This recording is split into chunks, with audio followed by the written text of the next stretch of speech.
always good to start off a video being aggressive. This feels weird with you in the room. I was gonna say. Like, I could do it, it's fine, it's just funny. So maybe every now and again I'll be like, Sam, look! Yeah, I get you.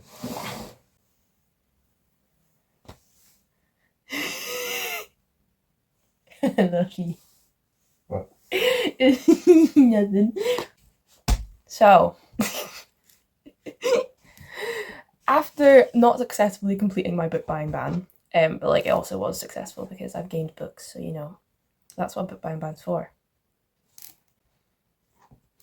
I have bought books. I was on a book buying ban for like a month and a bit, and I bought books during that time, but like I didn't touch them until now, so you know, completely, you know, it's fine, it's like, it's so chill. So I have managed to gain about 30 books. I went on a book buying spree over in Edinburgh, and you can have a nice wee montage of that at some point. I don't know when I'm gonna put that in. Maybe you've already seen it. It's like, it's somewhere. It's got some cute little plinky plonky music with it. It's really cute. Anyway, I've managed to buy, I think, 30 books. 32. I've got 32, and I got them for a range of like, I've been to Asda, Tesco, Waterstones, The Works, WH Smith, Amazon, the full shebang. We've gone everywhere for these bad boys over here. And I've realised I've not bought a single romance, and I think that's really actually quite sad. But I've bought about 1 million thrillers. So clearly cancels out. Anyway, I'm gonna reread the Good Girls Guide to Murder trilogy and prequel, so that's what we're starting with. I nabbed these snazzy little books. So I've got, obviously, the original trilogy, which I've actually already started the first one. I've already started the little annotations in there. So we've got Good Girls Guide to Murder, Good Girl Bad Blood, and As Good as Dead, and then Killjoy being the little prequel. So these are some 4 Holly Jackson books. I also have Holly Jackson's 5 Survive, which I've already read in the hardback version, but I needed the paperback version because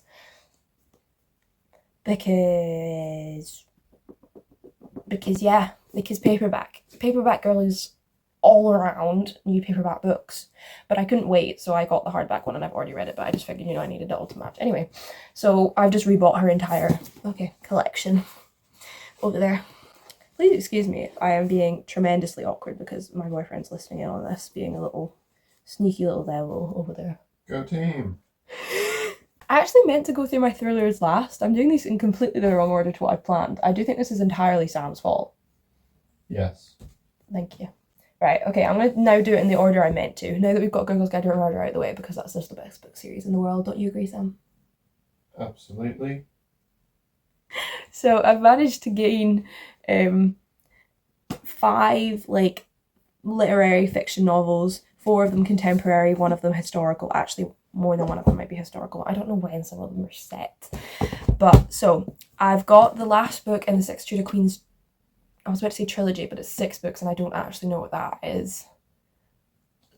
The 6th book in the 6 Tudor Queens series, the last book about Catherine Parr. I still need to read Catherine Howard's book, but now I have all of them, which is fabulous because I love these books. But this one isn't floppy, and that makes me really sad because all the other ones are floppy, and the only one that I didn't like was the one that wasn't floppy. So that's going to be a little bit suspicious. Anyway, they're by Alison Weir, and I just really enjoy these books, mainly because I love Sex the Musical and I like reading about the queens of Henry VIII. I've got Tomorrow and Tomorrow and Tomorrow, which is meant to be a tremendously sad book, but I just heard it getting really popular around everywhere, so it's mine now, and I'm going to join in with the delightful crying that seems to be going on over the nation. And I think that's great for me. Yeah, this is meant to be a really popular book, so it's about, I think, 2 people kind of making a video game together over the years that they've known each other. I don't think it's a love story. It says on the back that it's not a love story. This is the story of Sam and Sadie. It's not a romance, but it is about love. So snazzy. I've got Carrie Soto's Back by Taylor Jenkins Reid. I wasn't originally going to buy another Taylor Jenkins Reid book because I've not read the only one of hers that I own, so I've not actually read any of her books. But I got this whilst Wimbledon was on, and I was like, tennis. So tennis. The world of tennis, and I've not read it because obviously I couldn't, so that makes me kind of sad now that I can't read it during Wimbledon season. But basically it's an ex-tennis player who's coming back to re-get her record, which, you know, fair enough. We love someone who's so stubborn about that. I'd do that. Oh my god, this is my favourite cover out of all of them. We've got Remarkably Bright Creatures by Shelby Van Pelt, which is about a little octopus called Marcellus. Ever the detective, Marcellus deduces what happens the night Tova's son disappeared. So basically it's an octopus solving crimes from the point of view of the octopus. And the cover is just so cute. It's just, oh yeah. I'm actually probably going to read that one really soon because I think the cover is so adorable and I actually can't wait to find out about an octopus solving crimes. My last contemporary novel is called Cat Lady, which is about a woman always lands on her feet. What a pun, guys. There's a little cat on the back. It's by Donald Porter, by the way. So, you know, I found this in Sainsbury's. So yeah, I've managed to like get almost all my books back on my shelf, which was my aim from this book buying ban. I only have one more book to fit on my TBR shelf, which is just above me. Now I'm going to completely ruin that. But you know, so I have some fantasy books. I have 4. All these ones are covered in ink. Oopsies, that's my own bad, I reckon. So I've just finished the ACOTAR series, or what's currently out of it. So I've nabbed from WH Smith because they had buy one get one free deal on every single book in there, which is why I love the WH Smith that's in the train station because it always has that deal on. So we've got The Assassin's Blade and Throne of Glass because some people say you should read The Assassin's Blade first and some people say you should leave it till later because it's a prequel. But I'm going to read it first because I'm going to and I have the opportunity to do that. And I think they're really pretty covers. They're really gorgeous. And I'm really excited to read these because they're actually quite short and then I can hopefully enjoy the rest of that series. We've got Six of Crows and Crooked King duology by Lee Bardugo, and I really don't know what these are about. I've not read the Shadow and Bone trilogy, which comes before this, and I really wanted to read that first, but everyone says that these two are better, and I know for a fact that if these two are going to be good, I'm going to go back and read the first trilogy and probably be disappointed, but you know, I think that's fine. It's in the Grishaverse, which is a cute way name. I think it's about some 6 dangerous outcasts, 1 impossible heist. I think that's really fun. Okay, now we're going into dystopian. We have 3 dystopians and then the rest are either cozy crime or thrillers because I have a problem. But it's a fine problem to have. So I've got The First to Die at the End, which is the prequel to They Both Die at the End, which is a book that I really, really enjoy. And I'm pretty sure this book is just going to be exactly the same as that book. It's just with different characters. And you know what? That's fine by me. So it's in a world where there's this thing called Deathcast, and it's like something where you get a text message at midnight saying that you're going to die that day, if you're going to die that day, and like there's nothing stopping it. You don't know how you're going to die, but you just are going to die that day. And I believe this is Deathcast is calling for the very first time, so it's at the launch party of Deathcast, and out of Orion and Valentino, they kind of form a relationship at the opening party, and then one of them gets a text and one of them doesn't. Whereas in the first book, they both obviously got a text because they both die at the end. I've got Dry by Neil Shusterman and Jared Shusterman. I think this is like sort of drought dystopian stuff. The taps run dry and life has become an endless list of don'ts. Don't water the lawn, don't take long showers, don't panic. But now there's no water left at all.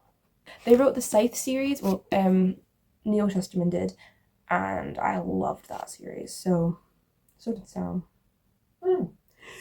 You enjoying this? Yeah. You actually? Oh, what are you talking about? Oh, Dry. Yeah. Oh, yeah. Yeah, so this one's like where all the taps run dry and there's like no water at all. Cool. The last one's like sort of dystopian, but I can't really tell if it's more of a thriller, but it's by Kayla Cottingham and it's This Delicious Death. It's also slightly larger print. I believe this is the American size. 2 summers ago, a small percentage of the population underwent a transformation known as the hollowing, and they were unable to survive without consuming human flesh. And if they go without it, they become feral. So that's some of the population. Zoe, Celeste, Valeria, and Jasmine, they are hollow girls, so they're part of this people that were affected, and they have a cooler of synthetic flesh. But on the first night, one of them goes feral and ends up killing and eating a boy, and some people start dying. Lol. So, it's a girl eats girl world. Now we're into all my crime novels. I've got Death Comes to Marlowe, which is the sequel to The Marlowe Murder Club by Robert Thorogood. He wrote all the Death in Paradise books, which I'm obsessed with, as I'm sure you know if you've watched all my other videos. Literally every single one I've mentioned it. And they're very much like the Thursday Murder Club, you know, it's just a little light-hearted whodunit kind of mystery with Judith, Susie and Bex. They are the Marlowe Murder Club, and they are now solving. Groom-to-be is crushed to death in his study, and it was locked from the inside, and they think it's murder, so. Oh, there's got cute little ducks all over it, although this duck's covered in blood, so you know. It's a shame, innit? I bought the entire Inheritance game trilogy because I just assume that I'm going to love it because I love Knives Out, the film, and everyone says that it's like the first book's very similar to that. Inheritance games, The Hawthorne Legacy and The Final Gambit, and these are actually the American covers, I think. Oh my god, what ink was leaking? Because some of these books are just covered in blue ink, a little bit along the edges, and then they're covered. Weird. Anyway, it's not that bad, so at least it's not on the cover. But I think it's about this family that are trying to compete with their inheritance, that kind of vibe with murder mixed in there. And I just think I'm really gonna like it. They're by Jennifer Lynn Barnes, so I'm interested in reading all three of those. I've got Runtime by Catherine Ryan Howard. I read another of her books really early in this year. I think it was my second book that I read. This writing's so big. Scripts in here. Anyway, I read 56 Days by her, and I thought it was a good book, but I think I only rated it 3 stars, but like all her books look gorgeous, and I just wanted to give another one a go. So this one's Runtime, and it's like movie making can be murder. So there's the project, the lead, and the problem. So like they find out that the real horror lies off the page, you know, kind of vibe, and I'm interested in reading it and giving another one of her books a go. Because the first book, it had a great concept. It was like during COVID, and yeah, this couple like moved in together, and then one of them ended up dying, and you sort of got points of view from before and after and during and back and forth, and it was really interesting to read. Just like it was like a fun book. I don't actually know what I rated it. I feel like it was 3 stars, 3.5 maybe. I don't know. I do not know. I should know, but I don't. Yeah, anyway. So I've got 2 little MJ Arledge books here. MJ Arledge writes the DI Helen Grace thrillers. So they've written, the ones I've read that they've written are Eeny Meeny, Pop Goes the Weasel, and The Doll's House. And then the next one would be Liar Liar, which I have up on my shelf already. I got these in the works, and they were literally £3 each. So that's mental. So I just nabbed the next 2. I believe, so this one's Little Boy Blue is book number 5. Then there's Hide and Seek, which I don't have. And then there's Love Me Not, which is book number 7, I think. And there's some little novellas sort of scattered through, but they're sort of kind of prequels. So it doesn't really matter when I read those, but they're very short, so they're just on my Kindle app on my phone. God, the work stickers do come off terribly, but I mean, at least they come off, you know. Sticky, but I'll sort that out later. Yeah, so Little Boy Blue and Love Me Not. These are quite short compared to the other ones in the series. Most of them are over 400 pages. These look like they're only going to be, yeah, about 350. I mean, that's fine. So this is books 5 and 7 because they didn't have Hide and Seek, so I'll get that at some point. I got Murder on a School Night by Kate Weston. I actually got this because Holly Jackson, so the writer of Good Girls Guide to Murder, is doing a sort of meet and greet kind of thing in London with this author, because they're both published with Electric Monkey, who I love Electric Monkey, they're so cute. I can't make it because I live in Glasgow, so I just thought I'd get this, and it's like, it's mixing murder with periods, which is something. Oh yeah, and the BFF is called Annie. So Annie and Carrie are officially on the case to stop the menstrual murderer, period. Isn't that funny? Sam? Oh, super funny. Thank you. I said the word period. I've got both 2 Sarah Lott's books. These are the 3 and Day 4. I think they're a series. Some of them say that, some websites say that they are, and some say that they aren't. I don't know. I'm just getting both of them, man. But She wrote Impossible, which is one of my favourite romance books, which is strange that she just kind of has a random romance book because all her others are thrillers. She also wrote Missing Person, which I really enjoyed that book. The ending didn't make it for me, but I did really enjoy that book as a whole. I think it was a 4.5 stars. So I'm really enjoying her books, and also every single one of her books is the floppiest thing you've ever seen in your life, and I love it. So I've nabbed these two. The 3 is about a plane crash where all but 3 kids and an adult survive, but like the adult just about dies right at the end, and they leave a message on their phone that's like gonna change the world, and it has a warning on the message. I don't quite know. And then we've got day 4, which, I mean, I'll tell you if they're linked, but it doesn't sound like they're linked. This one's like on a cruise ship where it's 3 days of bliss and then there's hell. Got I Found You by Lisa Jewell. This book's a little bit wrecked because this was my grandpa's book. He gave it to me. I was in Dorset when I was reading The Family Remains, which is by the same author, and he said that he had this book and he gave it to me. So this is another book by her and I'm excited to read it. So it's 2 women's 20 Years of Secrets, a man who doesn't remember anything, or does he? So I think they find him on a beach somewhere. And it kind of goes from there. She writes really well. One of her books I loved, the other book was kind of okay. The okay one was Family Upstairs, but then The Family Remains was fucking fantastic. So I'll have to see how that goes. I got The Final Support Group by Grady Hendrix. A bunch of final girls all sitting together in a support group until someone finds out about them. And then I think they start dropping like flies, which is great. I love a good slasher book.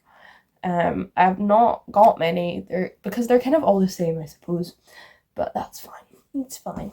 I've got Rock, Paper, Scissors by Alice Feeney. The only Alice Feeney book I've read is Daisy Darker, and I loved that book, and it had a floor plan. This one doesn't have a floor plan, but that's okay. I'll forgive it. Everyone was raving about this book. I actually don't even know what it's about. Oh my god, there's a little dog. I got Home Before Dark by Riley Sager. I've read 3 Riley Sager books. They are Final Girls, Survive the Night, and The House Across the Lake, and I loved them all. They all kind of range. Final Girls was a 5 stars. House Across the Lake, I think I rated maybe 4, and then Survive the Night I think was about a 3. So they're all kind of, I mean, you know, I think it's just kind of like a haunted house kind of thing. Yeah. And then the last book that I have is Murder in the Family by Cara Hunter. This one is like filled with just sort of transcripts and letters and newspaper clippings, and I think that's incredible, and I'm really excited to read it. And you've got like text messages. It's all just kind of evidence. So there's 1 body, 6 experts. Can you solve the case before they do? And I'm just like, I think that's great. I just love it, and I'm so excited to sort of read it like I'm reading I don't know, I'll just be reading something. It's just, there's so many newspaper clippings and little, oh my god, it's just so cool. It's so cool. It's so cool. And then of course I have all 5 of Holly Jackson's books, like I said before. That's them all. Sam, do you have a favourite? Obviously Dry, because Shusterman. Shusterman. It's somewhere in here. The Shuster Duster. The Shuster... What? Because it's dry. It's dusty. Okay. It's Shuster Duster. Okay. Yes, so that's all the books that I've bought. Oh my god, I now get to put them on my shelf! Arrange them into rainbow colours. And then I'll get them on my shelf, so that, because my shelf is in rainbow order, for those who do not know. Welcome to my bookshelves. Hi. Hello. Hello. You are stood up now. I'm stood up now, because I need to put books up. I have 3 books that I don't really know where they're gonna go colour-wise, because they're kind of a mix of different colours, so I'm just gonna see where they fit once I've put the rest up. We're gonna start with the red books, because there's so many of them, and also that's obviously the furthest side. Yeah. Anyway, so this is all the red books. They're all red. It's because most murders are red, because blood. Yeah. Anyway, right. This is gonna take up like half my shelf. It's fine. I'm gonna split the red books into 2 piles where it's like more red and less red. One book that will have to go at the end is This Delicious Death, because it's not going to fit like lengthwise because it's slightly taller, so I'm going to have to put that hanging over the edge slightly. So I'll take off this full bit of books here. They're not going to be there in the end, are they? I'm going to take all of these off as well.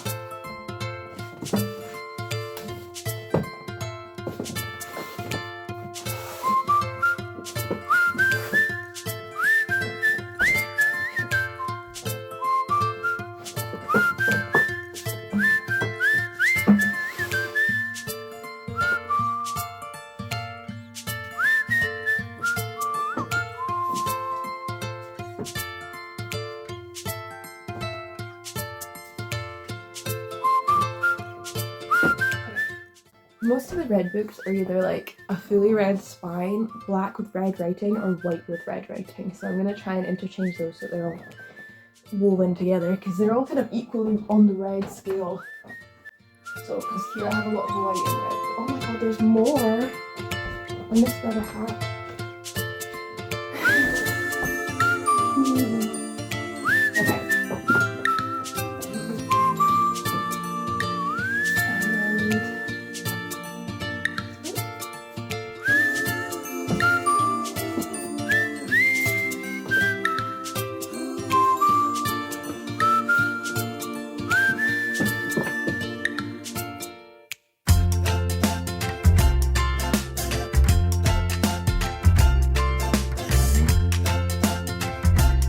So these two both count as orangey ones. They're actually very orange. So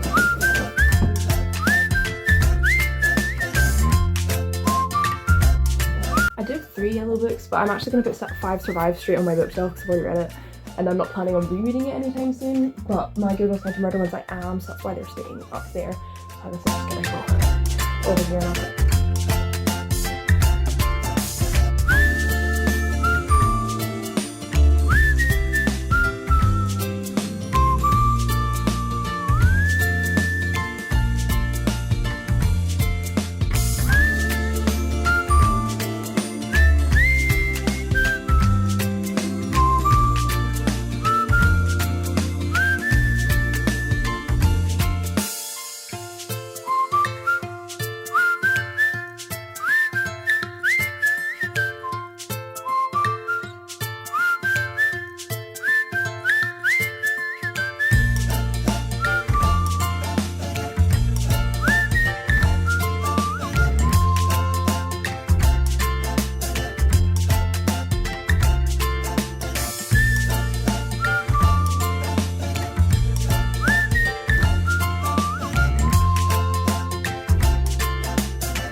Hello.